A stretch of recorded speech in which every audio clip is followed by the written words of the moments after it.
அந்த கல்வி கொள்கையில ஹிந்தியை நீங்க படிக்கணும். தமிழ்நாட்டில் இருந்து வரக்கூடிய வரியை வாங்கிக்கிறீங்க. ஜிஎஸ்டின்னு சொல்லி தமிழ்நாட்டுடைய வரி மொத்தத்தையும் எந்த மாநில அரசாங்கமும் வரி போட முடிவதில்லை. நிதியமைச்சர் வந்திருந்தா நிச்சயமா அதை பத்தி பேசியிருப்பாரு. அதனால நம்முடைய வரியெல்லாம் வாங்கி வச்சுக்கிட்டு நமக்கு தர வேண்டிய நிதியை தருவதில்லை. இதுல நீ 3 மொழியை படிச்சாதான் உங்க பிள்ளைகளுக்கு கல்விக்காக தரக்கூடிய பணத்தை 2000 கோடிக்கு மேல தர வேண்டிய பணத்தை SSA ஸ்கீம்ல கொடுக்க வேண்டிய பணத்தை நான் கொடுப்பேன் அப்படின்னு மத்திய ஒன்றிய அரசாங்கம் பிடித்து வைத்துக் கொண்டு இன்று 3 மொழிகளை படியுங்கள் படியுங்கள் படியுங்கள் என்று ஹிந்தியை திணித்துக் கொண்டிருக்கிறார்கள். இப்ப திடீர்னு ஒரு புது கதையை சொல்றாங்க. 3 மொழி படிங்கன்னு சொல்றோம், ஹிந்தி படிங்க நாங்க சொல்லவே இல்லையே. 3 மொழினா நீ எதை வேணாலும் படி அப்படின்னு தானே சொல்றோம். நான் கேட்கிறேன், இங்க கேந்திரிய வித்யாலயா ஸ்கூல் இருக்கு இல்லையா தமிழ்நாட்டில், எத்தனை பேருக்கு தெரியும் கேந்திரிய வித்யாலயா ஸ்கூல்ஸ்? அந்த ஸ்கூல்ல தமிழ்நாட்டில் நடக்கிற கேந்திரிய வித்யாலயா ஸ்கூல்ல பள்ளிகள்ல எங்கயா தமிழ் சொல்லி கொடுக்குறாங்களா? என்ன சொல்லி கொடுக்குறாங்க? ஹிந்தி, இங்கிலீஷ், 3வது மொழியா என்ன சொல்லி தராங்க? என்ன சொல்லி தராங்க 3வது மொழியா? அது என்ன மொழின்னு உங்களுக்கு தெரியாதா? யாராவது பேசினா தானே தெரியும் என்ன மொழின்னு.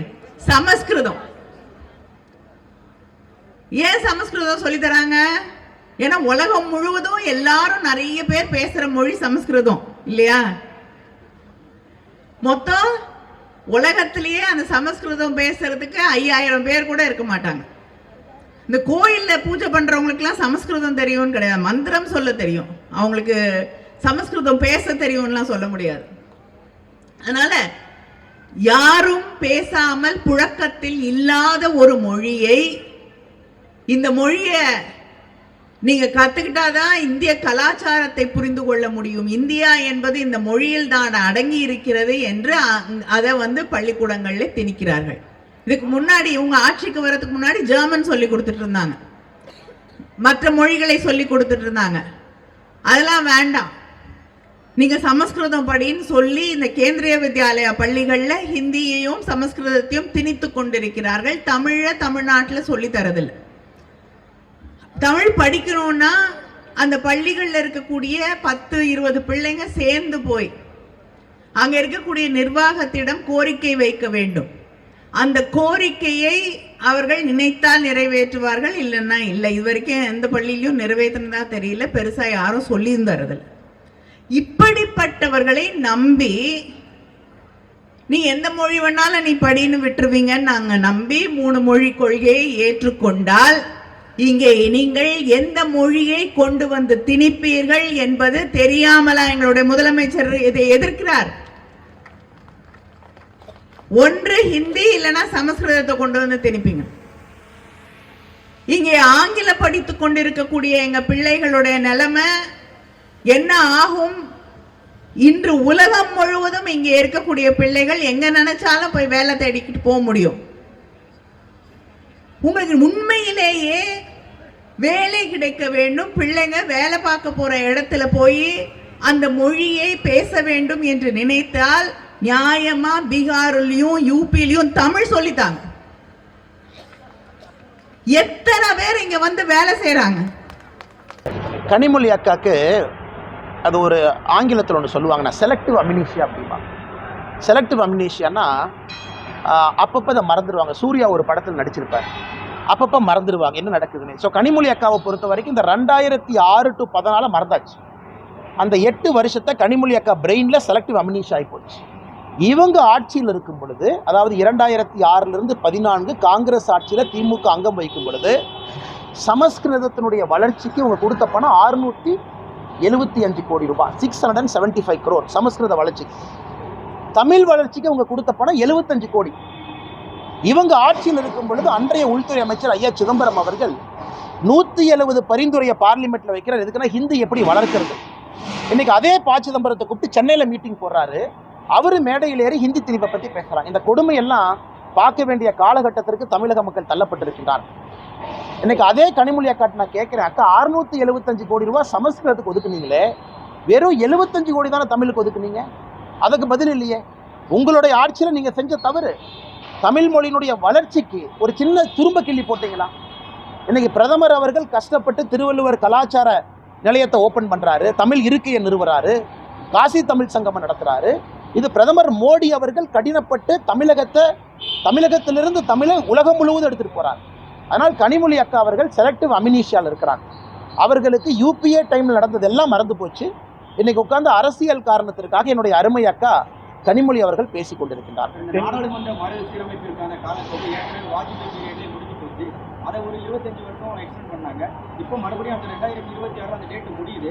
அதனால தான் இந்த அனைத்து கட்சி கூட்டங்கிறது போடுறோம். இது மக்களை பயன்படுத்துறது. அது இவ்வளோ நேரம் ரூம் போட்டு யோசிச்சு இன்னைக்கு தான் கண்டுபிடிச்சாங்களாண்ணே?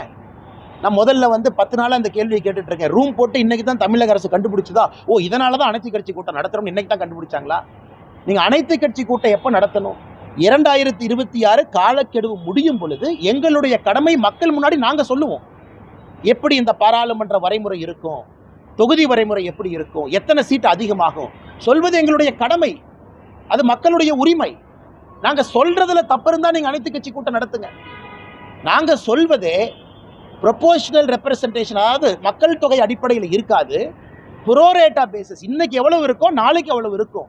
அதிகமானா கூட தமிழகத்திற்கு அதே 7.17% வரும் நாங்கள் சொல்லிட்டு இருக்கோம். எதுவுமே இல்லாமல் அனைத்து கட்சி கூட்டம் இப்போ தேவையா? என்ன காரணம்? நாங்கள் பார்லிமெண்ட்ல ஒரே நாடு ஒரே தேர்தல் என்று எப்பொழுது சொன்னமோ நீங்கள் கேட்டீங்க பத்திரிகை நண்பர்கள், அண்ணா இப்போ திமுகவுடைய ஆட்சி ஒரு வருஷம் குறைப்பீங்களான்னு கேட்டீங்க. அப்போ உடனே 2028 வருதான். அதற்கு விளக்கம் கொடுத்து இந்தியாவில் எல்லாருமே ஒரே நாடு ஒரே தேர்தலை ஏற்றுக்கிட்டாங்க. அதே போல தொகுதி வரைமுறை வரும்பொழுது நாங்கள் சொல்லுவோம். நீங்களா கற்பனை பண்ணி அந்த கற்பனை குதிரைகளை அவிழ்த்து விட்டு, இல்லை 39 8 குறைஞ்சிரும் 31 நீங்களா சொல்றீங்க. 848 வரும்பொழுது தமிழகத்திற்கு 12 குறைஞ்சிரும் நீங்களே சொல்றீங்க. நாங்கள் சொன்னோமா? நாங்கள் சொன்னது புரோரேட்டா அப்படிங்கிற வார்த்தையை பயன்படுத்தியிருக்கோம். என் பக்கத்து மாநிலத்தில் அண்ணன் சந்திரபாபு நாயுடு அவர்கள் என்ன சொல்றாரு? என்னையா 3 மொழி? என் ஊர்ல குழந்தைகள் 10 மொழி படிக்கணுங்கிறார். இன்னைக்கு காலையில் பார்த்தீங்களான்னு சந்திரபாபு நாயுடு சொல்றாரு, அதென்ன 1 மொழி 2 மொழி படிக்கிறது, 10 மொழி படிக்கணும். ஆந்திராவில் ஆங்கில மொழியிலிருந்து தாய்மொழி தெலுங்குல கற்றல் மொழியாக இருக்கும்.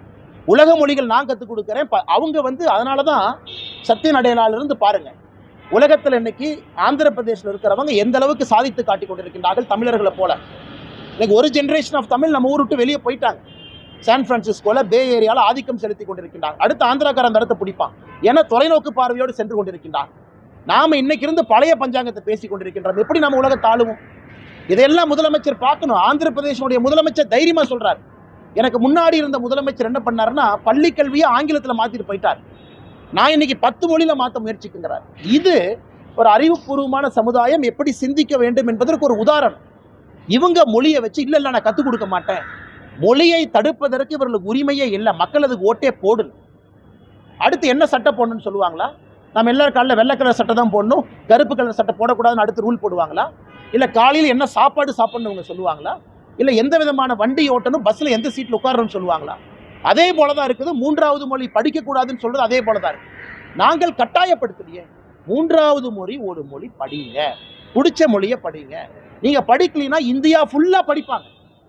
அப்போ தமிழ்நாடு நாம மட்டும் 2 மொழி படிச்சுக்கிட்டு படிக்காமல் இருப்போம். 20 ஆண்டுகள் கழித்து நம்முடைய நிலைமை என்ன ஆகும்?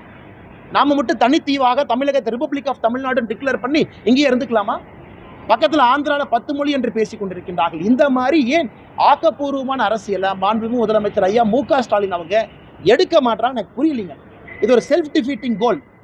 திருமாவளவன் அவர்கள் சிபிஎஸ்இ ஸ்கூல் நடத்திட்டு அண்ணன் முதல்ல கேள்வி கேட்டேங்க, எனக்கு பதில் சொல்றாரு இந்த மாதிரி. அக்கா கனிமொழி அவர்களுடைய மகன் சிங்கப்பூர் சிட்டிசன். கனிமொழி கருணாநிதி அக்காவுடைய பையன் சிங்கப்பூர் சிட்டிசன். உலகத்தரம் வாய்ந்த நாட்டில் அவர் படிச்சுட்டு இருக்கார். சிங்கப்பூர் சிட்டிசனாக இருக்கக்கூடிய கனிமொழி அக்காவுடைய மகன்கிட்ட போய் நீங்க தமிழ் மட்டும்தான் படிக்கணும்னு கேட்பீங்களா? சிங்கப்பூர் சிட்டிசன்ல அத்தனை மொழியை கனிமொழி அக்காவுடைய பையன் படிப்பான்.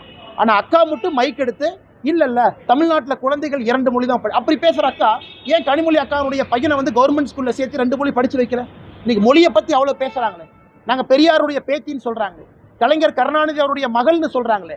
ஏன் அவருடைய குழந்தைக்கு சிங்கப்பூர் சிட்டிசனாக ஒரு நாயம், தமிழகத்தில் இருக்கக்கூடிய ஏழை பெற்றோருடைய குழந்தைகள் அரசு பள்ளியில் என்ன ஒரு நாயம்? நாங்களும் கேட்போம்ல. பள்ளிக்கல்வித்துறை அமைச்சர் என் பையன் கிட்ட சொன்னா, அப்பா 7வதுல உன்னை ட்ரை பண்ணி பார்க்குறேன், பிரெஞ்சு படிப்பான்னு நான் சொன்னேன். எங்க உங்க குழந்தைக்கு ஒரு நேரம், அதனால தான் இதை சமக்கல்வின்னு சொல்றோம். எல்லோருக்கும் சமமான வாய்ப்பு அப்படின்னு தான் நீ பேன் பண்ணு. தமிழ்நாட்டுக்குள்ள எங்கேயுமே 3வது மொழியிலின்னு பேன் பண்ணு, பிரைவேட் ஸ்கூலை பேன் பண்ணு, சிபிஎஸ்சியை பேன் பண்ணு, உள்ள விடாத. எதுக்கு நீ 2 விதமான மக்களை உருவாக்குற? அதான் எங்களுடைய அடிப்படை கேள்வி. 2 விதமான மக்களை எதற்காக உருவாக்கின்றாய் என்பதை அடிப்படையில் கேட்கிறோம். 2 விதமான சமுதாயத்தை நம்ம உருவாக்குறோமா? அதற்கு மாநில அரசுகிட்ட பதில் இல்லை. சம்பந்தம் இல்லாமல் திருப்பி கொண்டு போய் தொகுதி மறுசீரமைப்பு என்று பேசிக் கொண்டிருக்கிறார். முதல் நாளான இன்றே நிறைய கெடுபிடிகள் நிறைய இடங்களில் அனுமதி கொடுக்கல கையெழுத்து. நம்ம வந்து மே மாத இறுதிக்குள்ள ஒரு கோடி கையெழுத்து தர போறோம். முதல் நாளே கெடுபிடி இருக்கும்போது ஆனால் ஆச்சரியம் என்னன்னாங்கன்னா, நாங்கள் ஒரு நாள் வெப்சைட்டினுடைய டிராஃபிக் வந்து 25,000 கையெழுத்து எதிர்பார்த்தோம். வெப்சைட்டில் வந்து 1,00,000 கையெழுத்தை தாண்டி இருக்கு, 1,13,000 தாண்டி இருக்குன்னு நினைக்கிறேங்கண்ணா. அப்போ என்ன அர்த்தம்னா, மக்கள் இங்கே தடுத்தா கூட ஏதோ ஒன்று கண்டுபிடிச்சு கையெழுத்து போட போகிறாங்க. இங்கே தான் நீ தடுப்ப. ஏன்னா வெப்சைட்டை பொறுத்த வரைக்கும் ஓடிபி ஜென்ரேட் பண்ணணும். ஏன்னா ஒரு மொபைல் நம்பர் ஒருக்கா தான் அலோட். நீங்கள் ஒரு மொபைல், ஏன்னா மொபைல் நம்பரோட நாங்கள் வந்து அவ்வளோ ஆத்தென்டிக் டேட்டாவோட பிரசிடென்ட்டுக்கு கொடுக்குறோம். நாளைக்கு பிரசிடென்ட் கிட்ட கேட்கக்கூடாது, சும்மா நீ நடந்து போய் 10 கையெழுத்தை நீயே போட்டு வந்தையான். பிரசிடென்ட்டுக்கு we want to give an authentic data. அவங்க கமிட்டி போட்டு ஆராயிட்டோம். எங்கள் டேட்டாக்கு நான் ரெஸ்பான்சிபிள். அதனால் ஒரு மொபைல் நம்பருக்கு ஒரு ஓடிபி நீங்கள் ஜென்ரேட் பண்ணால் உள்ளே போகலாம். அப்படி இருக்கும் பொழுது இன்னைக்கு 1,00,000 தாண்டுதுன்னா மக்கள் ஏதோ ஒரு விதத்தில் அங்கே போட வர்றாங்க. ஏன்னா இந்த மொழி வெப்சைட்டை பொறுத்த வரைக்கும் 6 மொழி இருக்கு. அது தமிழில் தான் ஓப்பன் ஆகும். உங்களுக்கு வேண்டும் என்றால் தெலுங்கு, மலையாளம், கன்னடத்துக்கு மாற்றிக்கலாம். ஸோ எல்லோரும் அதை அக்சஸ் பண்ணுறதுக்கு வழிவகை செஞ்சுருக்கிறோம். ஆங்கிலத்தில் இருக்குது. அதனால் என்னை பொறுத்தவரை இவங்க என்ன கெடுபிடி போட்டாலும் 1 கோடி என்கின்ற இலக்கை நிச்சயமாக பாரதிய ஜனதா கட்சி நாங்கள் அடைந்தே தீர்வோம்.